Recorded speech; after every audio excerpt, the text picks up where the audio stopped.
The Rugby Nations Championship is back. You didn't really think it was going away, did you? Those big money matches are going to be going to Qatar eventually, despite all of the criticism and despite some big nations saying no only a couple of months back. They're going to go to London first and then they're going to head to Qatar, which will avoid some of the criticisms of taking the game to the Middle East, but will ultimately mean that it will go there and they will unleash all of that oil cash into rugby. Lots to talk about. I'm sure there's going to be some pretty punchy opinions in the comments. Get stuck in down there.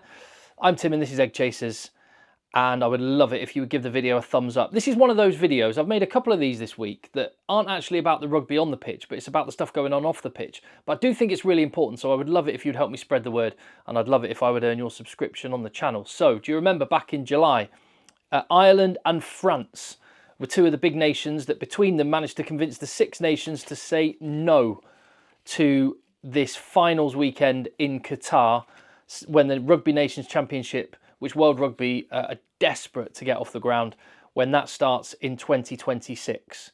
There was a strong reaction to this from the rugby public. I went back and had a look at some of the comments on the video that I did back in July on this very topic, and they said things like, rugby should avoid the mistake that cricket made, where only a few big countries run the entire sport and it doesn't grow the game.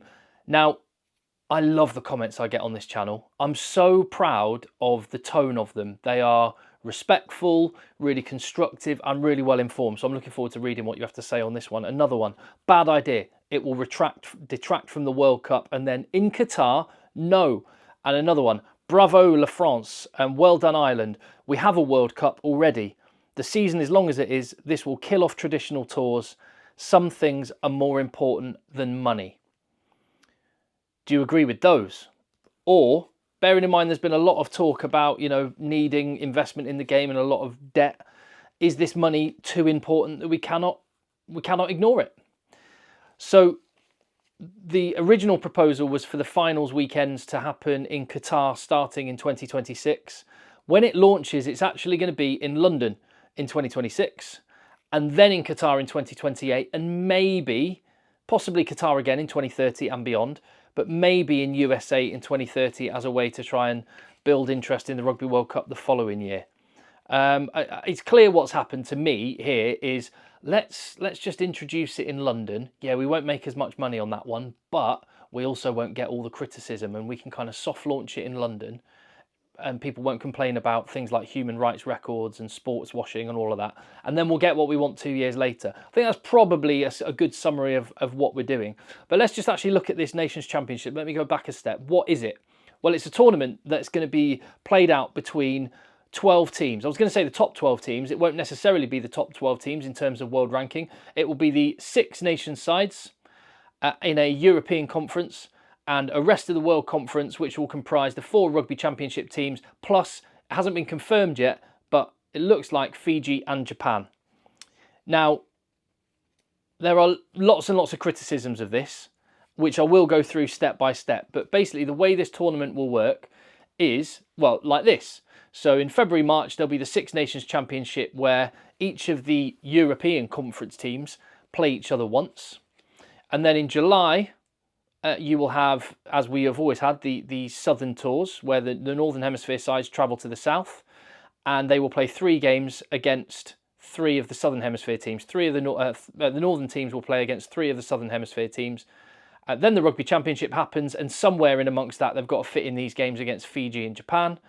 And then in November, which is just about to happen, the Southern Hemisphere sides travel north, and they play the other 3 teams that they haven't already played in the year.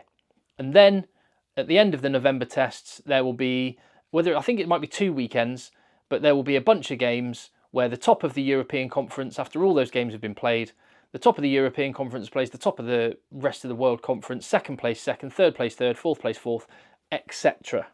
And that's how it goes. And just to put that into a bit more context, because this is where the criticisms will start after I've explained this. Let me take Ireland, for example. So Ireland play the other 5 Six Nations sides in February, March.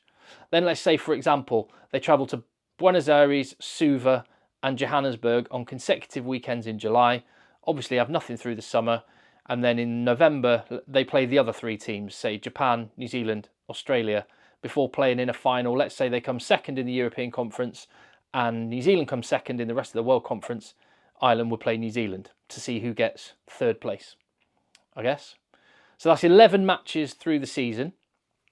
This is where the criticisms will start, because one of them is there's already quite a lot asked of players through the season with their domestic competitions for club, all the matches that you can see for country, and you're just adding on even more travelling than there would otherwise be, because Ireland going from Dublin to Buenos Aires to Suva to say Johannesburg, that is just an insane amount of travelling on consecutive weekends. And are we asking too much? It's a little easier when the Southern Hemisphere sides come north, because all the countries are so close together. But when you've got to go from Japan to Fiji to Argentina, that is an absolute slog. It's been hard enough for the Rugby Championship doing that, let alone travelling off to Japan and stuff in amongst it. So that is the first criticism. The other criticism is, well, there's 11 games there, or 12, is it? 11 or 12? 12 games, including the finals weekend. But nowhere in there are any countries like Portugal or Georgia or Chile, Uruguay, USA, Spain. None of these emerging nations, which has led to a lot of people to criticise this new Nations Champions format as ring-fencing the smaller teams out of elite competition.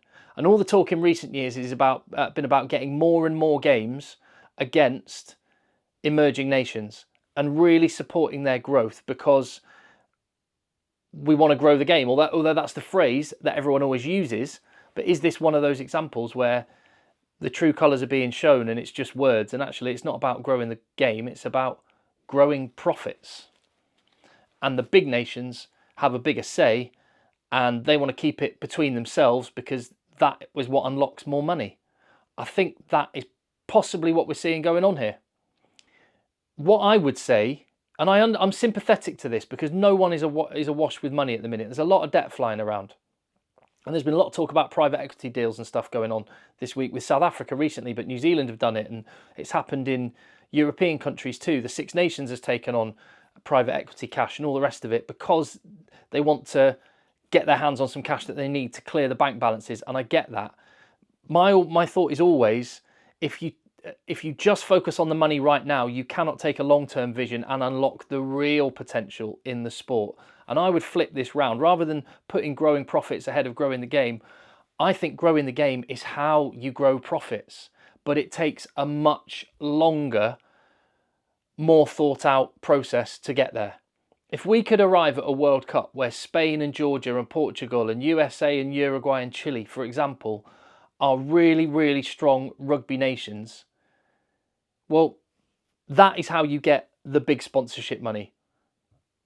That is how you get millions more people interested in the sport, because you don't have mismatches where there's 80-0 games, 100-0 matches. You get real quality where maybe out of 15, 20 teams, anyone could beat anyone on any given day. That should be the ultimate aim of rugby union if it wants to get to where it could potentially be, and if it really believes in growing the game rather than growing profits. So that's my thought on that one. This feels like you could argue that this is a short-term money grab, and that is certainly what one of the criticisms of the Nations Championship is. Another is that it devalues the Rugby World Cup. So what's going to happen? In November of 2026, we're going to have a Rugby Nations Championship winner crowned. And then in less than a year after that, in Australia, there's going to be a Rugby World Cup winner crowned. And then 1 year after that, we have a Rugby Nations Championship winner. Now, one of two things is going to happen. Either the Rugby World Cup is going to be devalued. Now, for what it's worth, I actually don't think it will. I don't think it will devalue the Rugby World Cup. I think far more likely, because this is the pinnacle of the sport, far more likely is that it's not going to devalue the Rugby World Cup, but no one's going to care about the Rugby Nations Championship in the way, and I'm speaking as someone who's in England at the minute, I don't know if it's different in other countries, but football have done this. There's the UEFA Nations League. Nobody cares about it. Nobody cares about the Nations League. I don't know where England are, what league they're in, what teams they're playing, and what matters. I honestly have not got a clue, and I don't care.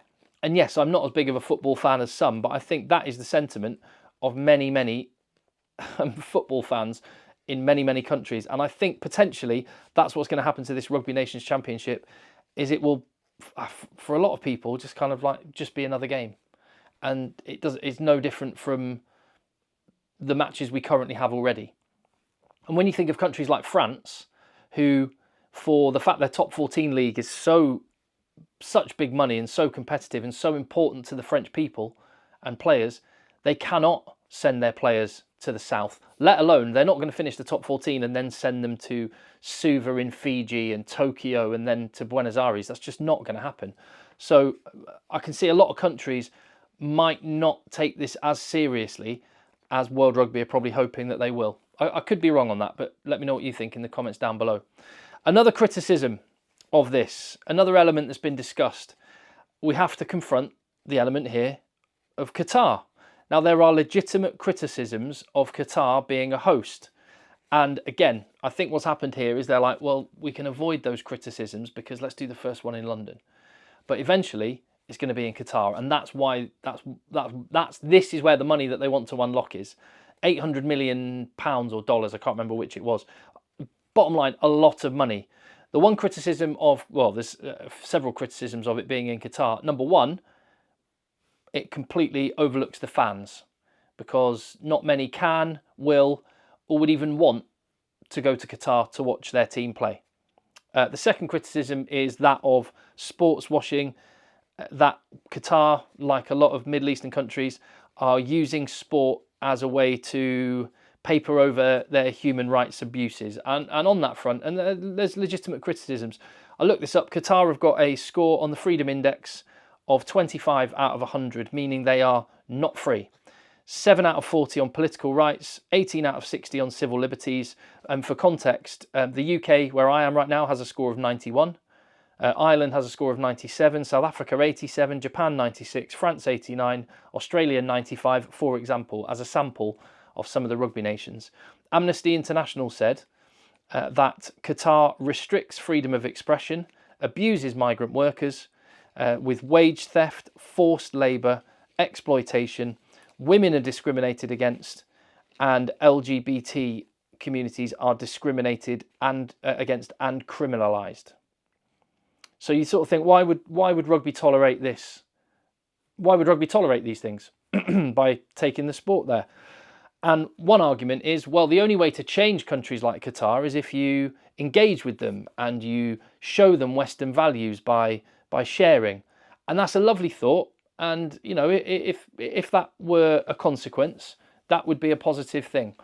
I don't think that's the reason why it's happening. I don't think World Rugby is on a crusade to try and liberate the people of Qatar, although that would be lovely. I'm pretty sure it's about money. Again, as much as I've got a picture of Bill Beaumont diving around in a swimming pool of cash like Scrooge McDuck, as much as you can be cynical about that, I understand it. Like I say, there's a lot of unions who don't have very much money, and I'm sympathetic that you can do a lot of good with the cash that Qatar would bring. But here's a deal I'll make with World Rugby. Okay, here's the deal that I would make, and I'd be very interested to know what you think. Fine, take the money, take the oil money from Qatar, overlook all of their human rights abuses and all of the things that we would not want to be associated with as a sport or as citizens of other countries. Fine, take that deal, but in exchange, you have to immediately stop lecturing us about how bad we are and how much we need to change. I don't know if it's the same way you are, but in the UK where I am, the last maybe 5 years has been a constant barrage of messaging about rugby, about, well, not least about how it's too dangerous and it's not safe, about how rugby's racist and rugby is homophobic. And there's a culture of toxic masculinity, whatever that means, and there's real culture issues in rugby. Now, maybe I've been very, very fortunate, but that is not my experience whatsoever. This is not my experience at all. I will contend, and I've been to lots of different countries around the world, most recently to South Africa, but I've been elsewhere, and I would say that you will never find a more welcoming, never find a more inclusive, a more accepting, tolerant, good-humoured bunch of folk than anyone that's in a rugby club anywhere I've been in the world. It's a place where all types of people from all types of backgrounds, with all types of values and all types of identities can come together and be welcomed. Now, maybe I've just been really, really lucky. I don't think so. I think that's rugby. One prime example is the fact, and we take it for granted, the fans sit next to each other in the stand. You can have the most important rugby match in the world going on in front of you, with tensions at fever pitch, and you've got opposing fans sat next to each other, shaking each other's hand on the full-time whistle. One devastated, one delighted, but both of them saying, "I'm glad I shared that with you." I don't reckon all these things that they're saying about rugby, I don't recognise. Point being, World Rugby, you cannot have it both ways. You can't take all the cash from Qatar and then tell us we've got a problem being homophobic. Have we ek, firstly, but secondly, Qatar, the hypocrisy is astounding. So I would like all of this. I'd just like to go back to a time where we just talk about the rugby, and if that's the case, fine. I will accept and deal with you taking the finals to Qatar and taking a load of cash. How about that? I'll deal with it. Other criticisms and other thoughts. I've got the comments. I don't know. I could be. I don't know. It'll either go one or two ways. Maybe both ways. I'll get a lot of stick for that, or you'll agree. Either way, that's fine. Let me know. Right. So there's another 2 weekends in the calendar. Then I think the finals weekends are going to be over 2 weekends. So the first weekend it would be 6th v 6th, 5th v 5th, 4th v 4th, and then the second weekend it would be 3rd v 3rd, 2nd v 2nd, and then the grand final would be the showpiece event. So there's another 2 weekends added to the international calendar for another trophy. I don't know if it's a trophy that anyone wants or will care about particularly. Maybe not. Maybe the first place game will be a big deal, but 3rd v 3rd, no one will care. I don't know. But there is a danger that rugby's getting a bit like cricket, where you're adding more international rugby to the season, not less. The top stars are going to end up playing international rugby more so than they play club rugby. Maybe they won't really be attached to their Premiership, URC, Super Rugby side, and they'll kind of be international rugby players first and foremost. Maybe just get the odd little club game just to get their fitness up. Maybe it'll end up like that, like cricket is. I think that will be a shame. I also think that won't work in France. And the bigger the URC gets, it will start not to work in the URC as well. Because as big TV deals and success of those leagues does ramp up, then there'll be an incentive for the players to make sure they play for those clubs, who currently are the ones that pay their wages, let's not forget. So the top 14, I don't know if they're going to be able to tolerate another 2 weekends in the season. We will see. We'll see if France actually vote this one through when it does go through. It looks like it's going to happen at the end of the month. But the global season still needs to be addressed, doesn't it? Because it can't all be fit in. At some point, someone's going to have to vote for less rugby somewhere in order to fit it all in. And until that happens, it's just going to be this constant pushing and pulling and arguments. Another criticism that's come to it, and another thing which I will miss when this Rugby Nations Championship comes in, are traditional tours. We've actually seen New Zealand and South Africa bucking the trend by announcing that they're going to have the greatest rivalry ever tours every 4 years, kind of like a rival to the Lions tours, which, I'll tell you what, that's in 2026, and 100% I will be going to watch that, because that is dynamite. That's the kind of rugby I want to watch, where you get that week on week rivalry that builds up, the midweek matches against provincial teams as well. There's a great phrase, and it was John Dobson in an interview that I did with Dobbo at the Stormers training camp, him and Dion Ferree. It's in the channel. And John Dobson put it perfectly. He said, the future of rugby is in the past. And this is what he was talking about. Well, he wasn't specifically talking about this, but this is an example of what he was talking about. And I totally agree with John Dobson on that. The traditions of rugby are actually where the value and the heart and the soul of the sport are. And I just wonder if maybe with this new tournament, rugby's kind of shedding where the actual value is. Things like this. I would suggest that that is the case. So that'll be interesting to watch. And how good, and I went to South Africa to watch those Ireland Test matches for exactly this reason. I thought this new tournament's coming in. This could be the last of the traditional tours. That's why I went to watch Ireland v South Africa. And how good were those games? That is as good as rugby has been in 2024, or will be in 2024, in my humble opinion, because it was back-to-back. And the only disappointment about that was there wasn't a third game as a decider, because it was absolutely box office. And maybe the future of rugby is in the past, not in the Rugby Nations Championship. But this looks like where it's going. I will be very interested to know what you think. Crikey, just done that whole video just in one take. I hope it all made sense. I think I got my points out. And yeah, like I say, I will be very interested to see what you have to say in the comments. I'm Tim, this is Egg Chasers. Let me know. Get stuck in down below. And then we can have a chat today, then we can park that, have the conversational bubble on, and we can just focus on the rugby that's going to be happening this weekend, which will be dynamite as well. I'll see you on the next one.